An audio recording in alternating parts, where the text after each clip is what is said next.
ना दर्द, ना पार्लर जाने का झंझट, घर के सिर्फ 2 चीज़ों से शरीर के अनचाहे बालों को हमेशा के लिए छुटकारा पाने के लिए आज मैं ये रेमेडी आपके लिए लेकर आई हूँ। और इस रेमेडी को बिल्कुल स्टेप बाय स्टेप ज़रूर फ़ॉलो कीजिए। स्टेप बाय स्टेप प्रोसेस करने के लिए आप पूरी वीडियो ज़रूर देखिएगा। और इस रेमेडी को करने के लिए कुछ ऐसी बातों की मैंने जानकारी इस वीडियो में दी है जिन्हें आप बिल्कुल भी मिस मत कीजिएगा, नहीं तो आपकी रेमेडी काम नहीं करेगी। तो चलिए स्टार्ट करते हैं आज की रेमेडी। मैंने सबसे पहले ले ली है चीनी। चीनी मैंने ली है 2 से ढाई चम्मच। आप छोटे से पैन में इसलिए बना रही हूँ क्योंकि मैं कम क्वांटिटी में बना रही हूँ। अगर आप ज़्यादा क्वांटिटी में बनाना चाहते हैं, यानी कि आप जैसे आर्म्स या लेग्स के लिए अगर ये बना रहे हैं रेमेडी, तो इसके लिए आप ज़्यादा क्वांटिटी में आपको ये बनानी पड़ेगी। अभी मैं आपको कुछ पार्ट में दिखा रही हूँ, जैसे अपर लिप, चिन के लिए बना के दिखा रही हूँ, और थोड़ा सा आर्म्स का पार्ट मैं आपको दिखाऊंगी कि कैसे इससे एकदम परफेक्टली हेयर 100% निकलेंगे। तो उसके बाद मैंने चीनी में डाला है नींबू। आधा नींबू लिया था मैंने, इसे अच्छे से निचोड़ दिया है। आप देख सकते हैं बिल्कुल इसका रस मैंने अच्छे से निकाल दिया है। और इसको निकालने के बाद इसके बीज भी आपको अलग कर देने हैं, इसमें नहीं पकाने हैं।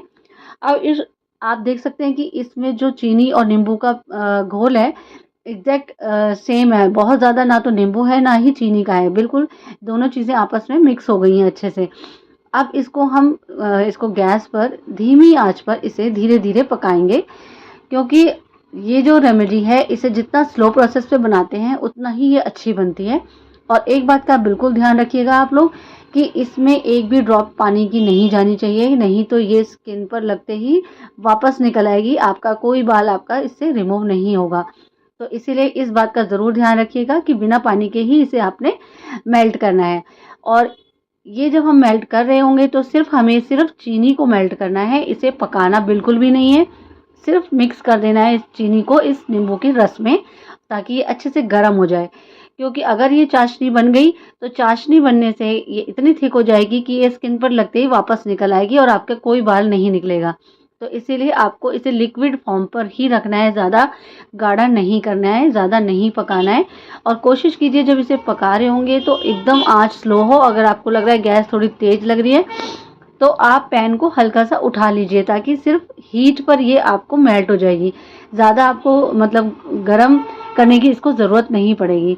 तो इस तरह से आप देख रहे हो चीनी मेल्ट होनी शुरू हो गई है। बस इतना ही हमें रखना है क्योंकि पैन भी गर्म है, तो इतनी हमें हीट काफ़ी है इसको मेल्ट करने के लिए। और ये दोनों चीज़ें अच्छे से मिक्स हो गई हैं आपस में। तो इस तरह से देख सकते हैं, अब मैंने कोई पानी नहीं डाला, उसके बिना ही ये इतने अच्छे से मेल्ट हो गई है। अब इसे हम हल्का सा ठंडा होने के लिए रख देंगे। ठंडा मतलब बस आपको पैन से उतारना है, गैस से उतारना है और इसे नीचे रखकर 2 मिनट का वेट करना है। उसके बाद हम इसमें एक तीसरा इंग्रेडिएंट और ऐड करेंगे जो इसके लिए बहुत इम्पॉर्टेंट है, क्योंकि जैसे कि कई स्किन्स बहुत ज़्यादा सेंसिटिव होती हैं या बहुत ज़्यादा ड्राई हो जाती हैं, तो उनके लिए मैं इसमें डाल रही हूँ एक और इंग्रेडिएंट जो सबसे मेन है, वो है हनी। हनी जो एंटीबैक्टीरियल इफ़ेक्ट देगा आपकी स्किन पर और आपको किसी भी इन्फेक्शन से बचाएगा और साथ में आपकी स्किन को हाइड्रेट कर देगा। तो इसीलिए मैं हनी भी इसमें 1 चम्मच ऐड करूँगी। आप कोई भी हनी ले सकते हैं, मैंने डाबर का हनी लिया है। अगर आपको बिल्कुल वर्जिन यानी ओरिजिनल हनी मिल जाए तो वो तो बहुत ही अच्छा है, नहीं मिलता है तो डाबर का मैं हनी यूज़ कर रही हूँ। आप भी इसी तरह से हनी मिक्स कर लीजिए इसमें और इसको अच्छे से मिक्स कर लेना है। तीनों चीज़ों को मिक्स करने से इससे क्या होगा कि आपकी तीनों चीज़ें मिक्स होने के बाद एक बहुत अच्छी कंसिस्टेंसी में आ जाएगा। ये ना तो लिक्विड रहेगा और ना ही थिक होगा, तो इससे आपकी स्किन पे अप्लाई बहुत अच्छे से हो पाएगा। आपसे अगर ये भी ध्यान रखना है कि जब आप ये मिक्स कर लें तो उसके बाद ये बहुत ज़्यादा गर्म भी नहीं होना चाहिए, नहीं तो आपकी स्किन पर लगते ही आपका स्किन बर्न भी हो सकता है। बस इस चीज़ का ध्यान रखना है। इसे धीरे धीरे इसी तरह से मिक्स कर देंगे हम। और मिक्स करने के बाद तीनों चीज़ें आप देख सकते हैं मेल्ट हो गई हैं, अच्छे से मिक्स हो गई हैं। बस इसमें चीनी के आपको ग्रेनुल्स शायद नज़र आ रहे होंगे, क्योंकि मैंने इसे बिल्कुल पकाया नहीं है, बस हीट पे मेल्ट कर दिया है इन तीनों चीज़ों को। आप देख रहे हैं बस इस तरह की कंसिस्टेंसी आपने रखनी है। अब इसको हम क्या करेंगे, सबसे पहले मैं आपको करके दिखाती हूँ अपनी चिन और अपर लिप्स के लिए। और अच्छा, इसके लिए मैं आपके लिए एक और टिप लेकर आई हूँ, बहुत इंपॉर्टेंट टिप है ये, जो आप सब लोग फॉलो कीजिएगा। अगर आपके पास वैक्सिंग स्ट्रिप्स नहीं हैं तो आप चाहें तो वैक्सिंग स्ट्रिप घर पर ही बना सकते हैं। जैसे कि आप देख रहे हो कि ये मैंने एक थैला ले लिया है। आजकल वेजिटेबल या कोई भी सामान इस तरह के कैरी बैग में आते हैं जो कॉटन के होते हैं। इन कैरी बैग्स को आप एज अ वैक्सिंग स्ट्रिप भी यूज़ कर सकते हैं। ये बहुत अच्छा टिप है कि इंस्टेंट अगर आपको इमरजेंसी में कहीं जाना है तो आपके पास अगर वैक्सिंग स्ट्रिप्स नहीं है तो आप ये स्ट्रिप के साथ उन अनचाहे बालों को बहुत इजीली रिमूव कर सकते हैं। और इस तरह से मैंने छोटे छोटे पीसेस में इसे कट किया है क्योंकि मुझे सिर्फ अपर लिप और चिन आपको करके दिखाना था, तो इसीलिए मैंने इनको थोड़े छोटे पार्ट्स में रखा है। अब इस रेमेडी को अप्लाई करने से पहले हल्का सा ठंडा कर लेंगे क्योंकि एकदम से गरम-गरम नहीं लगा देना है। पहले चेक कर लेना है कि आपकी टेम्परेचर यानी कि फिंगर की टेम्परेचर के साथ सेट हो ये। अब थोड़ा-सा इस चीज़ का भी ध्यान रखना है कि आपको स्किन पर ऑयली नहीं होना चाहिए स्किन या स्वेटिंग नहीं होनी चाहिए।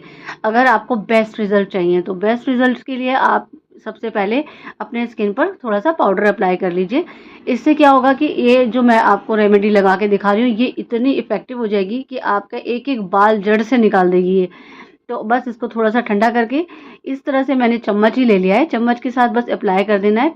मैंने फ़ोर्क लिया है, आप चम्मच या कुछ भी ले सकते हैं। तो उसकी बैक साइड से मैंने इसको अप्लाई कर दिया और बस आप इस तरह से इसको पुल करेंगे तो देखिए आप एक-एक बाल अच्छे से निकल जाएगा। जिस तरह से आप देख रहे होंगे कितनी अच्छे से निकल रहे हैं इससे बाल। और इससे क्या होता है कि आप कभी कहीं अचानक से जा रहे हैं तो इंस्टेंट आपके घर में नींबू चीनी तो होता ही है, तो बस आपको ये लगा लेना है और बस अपने अनवांटेड हेयर निकाल देने हैं। क्योंकि फ्रेंड्स आपको पता है जितने भी आजकल हेयर रिमूवल क्रीम्स आ रहे हैं वो हमारी स्किन को डैमेज तो करते ही हैं कहीं ना कहीं। क्योंकि इससे कई बार क्या होता है जैसे वीट है या कोई भी आप इस तरह की क्रीम्स आप यूज़ करते हैं तो उससे आपका स्किन डार्क होना शुरू हो जाता है धीरे धीरे। तो इसलिए ये जितनी नेचुरल चीज़ें आप लगाएंगे उतना आपका स्किन भी अच्छा रहेगा और आपकी स्किन पर कोई हार्म भी नहीं होगा। इस प्रोसेस को करने के टाइम पर आपको ये बालों की डायरेक्शन देखनी है। अगर बालों की डायरेक्शन नीचे की तरफ है तो आपको उसी डायरेक्शन में इसे रेमेडी को अप्लाई कर देना है और उसके बाद ऑपोजिट डायरेक्शन में इसे पुल कर देना है यानी खींच देना है। तो इससे आपके एक एक बाल जड़ से रिमूव हो जाएगा और एकदम स्किन क्लीन और ग्लोइंग हो जाएगी। जिस तरह से आप देख सकते हैं मैंने किया है। और मैंने एक और प्रोसेस दिखाया था कि आप चाहें तो विदाउट स्ट्रिप भी कर सकते हैं कि जैसे फिंगर के साथ जस्ट अप्लाई कीजिए और उसी को पुल कर दीजिए, जैसे पील ऑफ हम यूज़ करते हैं उसी तरह से इसे हम यूज़ भी कर सकते हैं विदाउट स्ट्रिप्स।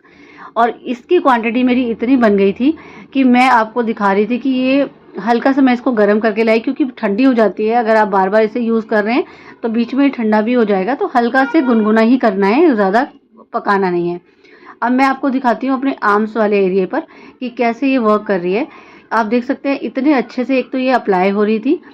ये रेमेडी इतनी परफेक्ट है, 100% आपको एकदम हेयर निकाल रही है।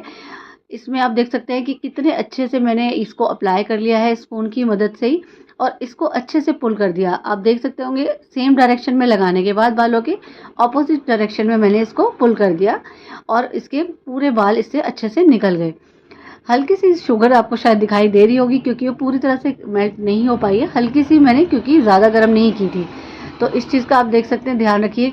ये देखिए कितने अच्छे से हेयर बहुत ही अच्छे से निकल रहे थे, एकदम जड़ से निकल रहे थे मेरे बाल और मैं इससे इतनी इम्प्रेस्ड हूँ। और ये मैं इमरजेंसी में हमेशा यूज़ करती हूँ घर में, क्योंकि कई बार ऐसा होता है कि हमें कहीं जाना होता है तो हमें पार्लर जाने का टाइम नहीं होता है। तो इस तरह से आप अपने अनचाहे बाल जितने भी हैं, अनवांटेड हेयर हैं, इस तरह से निकाल सकते हैं। चाहे वो शरीर का कोई भी पार्ट है, कहीं भी यूज़ कर सकते हैं।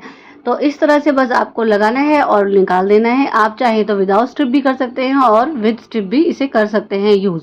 तो फ्रेंड्स आप देख सकते हैं इतने अच्छे रिजल्ट्स के लिए आप भी इसे बनाकर इंस्टेंट यूज़ कर सकते हैं एनी टाइम, कभी भी आपको जाना है बिना दर्द के। और इससे बिल्कुल भी पेन नहीं हो रहा था मुझे, इतने अच्छे से इससे हेयर निकल रहे थे कि मैं आपको बता ही नहीं सकती। कि मतलब मैं आपके लिए ये रेमेडी बहुत टाइम से सोच रही थी कि मैं आपको दिखाऊं और आपके साथ शेयर करूं, पर मेरे को कई बार टाइम नहीं मिल पा रहा था। बीच बीच में मेरे क्योंकि सैलून में क्लाइंट्स होते हैं तो मैं वहाँ होती हूँ, तो कई बार मैं ये रेमेडीज़ शेयर नहीं कर पाती हूँ। लेकिन फ्रेंड्स मैं आपको ये रेमेडी इसलिए शेयर कर रही हूँ क्योंकि जो लोग पार्लर जाकर इसको अफोर्ड नहीं कर सकते, इसका खर्चा नहीं उठा सकते, वो लोग भी इसे आराम से घर पर बनाकर इस तरह से अपने आप को फिट यानी अपने आप को परफेक्ट दिखा सकते हैं किसी भी ओकेजन के लिए। और कभी भी मेकअप में अगर आपको प्रॉब्लम आ रही है और आपके पास इस तरह का कोई ऑप्शन नहीं है कि आप अपने हेयर रिमूव कर पाएँ, तो इस तरह से आप रेमेडी बनाकर अपने हेयर रिमूव आराम से कर पाएंगे इजी वे में। और आप देख सकते हो कितने अच्छे से इससे हेयर पुल हो रहे हैं। मैं आपको इसीलिए एक एक स्ट्रिप दिखा रही थी, एक एक, क्योंकि इससे आपको दिख रहा है कि इससे रूट से बाल निकल रहे हैं। ऐसा नहीं कि ये टूट रहे हैं ऊपर से, बिल्कुल ऐसे जैसे कि रूट से हेयर निकलते हैं, बिल्कुल वैसे ही इससे रिमूव हो रहे हैं। तो इसे आप छोटे पार्ट पर भी यूज़ कर सकते हैं और बड़े पार्ट यानी बड़े एरिया पर भी बनाकर यूज़ कर सकते हैं। बस आपको स्टेप बाय स्टेप इस रेमेडी को इसी तरह से फॉलो करना है जैसे कि मैंने किया है। आपने हर एक स्टेप को इसी तरह से फॉलो करना है। पूरी वीडियो इसी तरह, इसीलिए मैं आपको शेयर कर रही थी। आपको पूरी वीडियो इस तरह से देखनी है जिससे कि आपको एक एक टिप का पता हो कि आपने कोई भी स्टेप को मिस नहीं करना है। आपको पाउडर ज़रूर लगाना है, अपनी स्किन को ड्राई रखना है, अपने रूम टेम्परेचर को भी थोड़ा ठंडा रखना है जिससे कि आपकी स्किन में मॉइस्चर ना आए और ये आपकी रेमेडी आपकी स्किन से आराम से रिमूव हो सके। तो इस चीज़ का ध्यान रखेंगे तो आपको कोई भी प्रॉब्लम नहीं आएगी और आप इंस्टेंटली अपने हेयर आराम से घर पर सिर्फ 5 से 10 मिनट में पूरा रिमूव कर लेंगे। और आपको ने देखा इसको रेमेडी को बनाने में भी ज़्यादा टाइम नहीं लगेगा, सिर्फ आपको मेल्ट करना है और बस अप्लाई करना है। तो बस इसमें मुश्किल से मेरे को 5 ही मिनट लगे थे, मैंने इसको जब बना लिया रेमेडी को। तो बस आपके 5 से 10 मिनट में आपके सारे हेयर रिमूव हो जाएंगे और आपकी टेंशन भी ख़त्म हो जाएगी कि आपको बाहर का प्रोडक्ट सूट कर रहा है कि नहीं, क्योंकि आपने अपने घर पे खुद बनाया है। तो इसीलिए आप टेंशन फ्री होकर यूज़ कर सकते हैं इस चीज़ को और कोई इससे एलर्जी होने के चांसेस नहीं है, कोई इससे आपकी स्किन पे इन्फेक्शन होने का डर नहीं है। तो इस तरह से आप अपनी स्किन की केयर घर पर इस तरह से खुद कर सकते हैं और घर पर इस तरह से अपने हेयर्स को रिमूव कर सकते हैं बहुत इजी वे में। तो प्लीज़ आप चाहें तो ये जो इंस्टेंट रिमूविंग क्रीम्स आती हैं उसे अवॉइड करें और इसे यूज़ करना शुरू करें। तो इसके रिज़ल्ट्स आप देखेंगे, आपको धीरे धीरे आपके हेयर बहुत धीरे धीरे कम होना शुरू हो जाएंगे और आपको कुछ ही टाइम में लगेगा कि आपकी हेयर ग्रोथ भी कम हो गई है। तो ये हेयर ग्रोथ आपको कम करने में भी हेल्प करेगा, क्योंकि आप अगर रेगुलर यूज़ करते हैं इसे तो इससे आपकी हेयर ग्रोथ भी कम होनी शुरू हो जाएगी और जब नई ग्रोथ आएगी तो वो भी हार्ड ग्रोथ नहीं आएगी, एकदम सॉफ्ट आएगी। तो आप देख सकते हैं इससे हमारी जो टेक्सचर है स्किन का वो भी इम्प्रूव हो गया, हमारी स्किन पे ग्लो भी आ गया है, टैन भी हट गया सारा।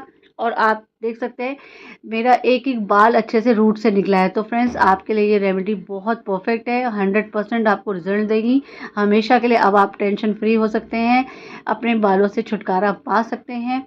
बस आपको उसके बाद अपनी बॉडी और अपने फेस को क्लीन कर लेना है अच्छे से ठंडे पानी के साथ, जहाँ पे भी आपने ये अप्लाई किया है रेमेडी। उसके बाद आपको एक स्टेप ज़रूर ध्यान रखना है कि जब भी आप हेयर रिमूव करें स्पेशली गर्मियों में, तो आपको कोई भी एंटीबैक्टीरियल लोशन यानी एंटीसेप्टिक लोशन या मॉइस्चराइज़र ज़रूर अप्लाई कर लेना है। और ये भी नहीं है तो टोनर ज़रूर लगा लीजिए, नहीं तो ठंडे पानी और बर्फ़ के साथ भी आप अपनी स्किन को कूल डाउन कर सकते हैं। तो फ्रेंड्स आपको ये रेमेडी कैसी लगी मुझे कमेंट में ज़रूर बताइएगा। मेरी वीडियो को लाइक शेयर कमेंट करना ना भूलें और इस चैनल को सब्सक्राइब ज़रूर कर लें। मिलते हैं नेक्स्ट वीडियो में नई टिप के साथ, तब तक के लिए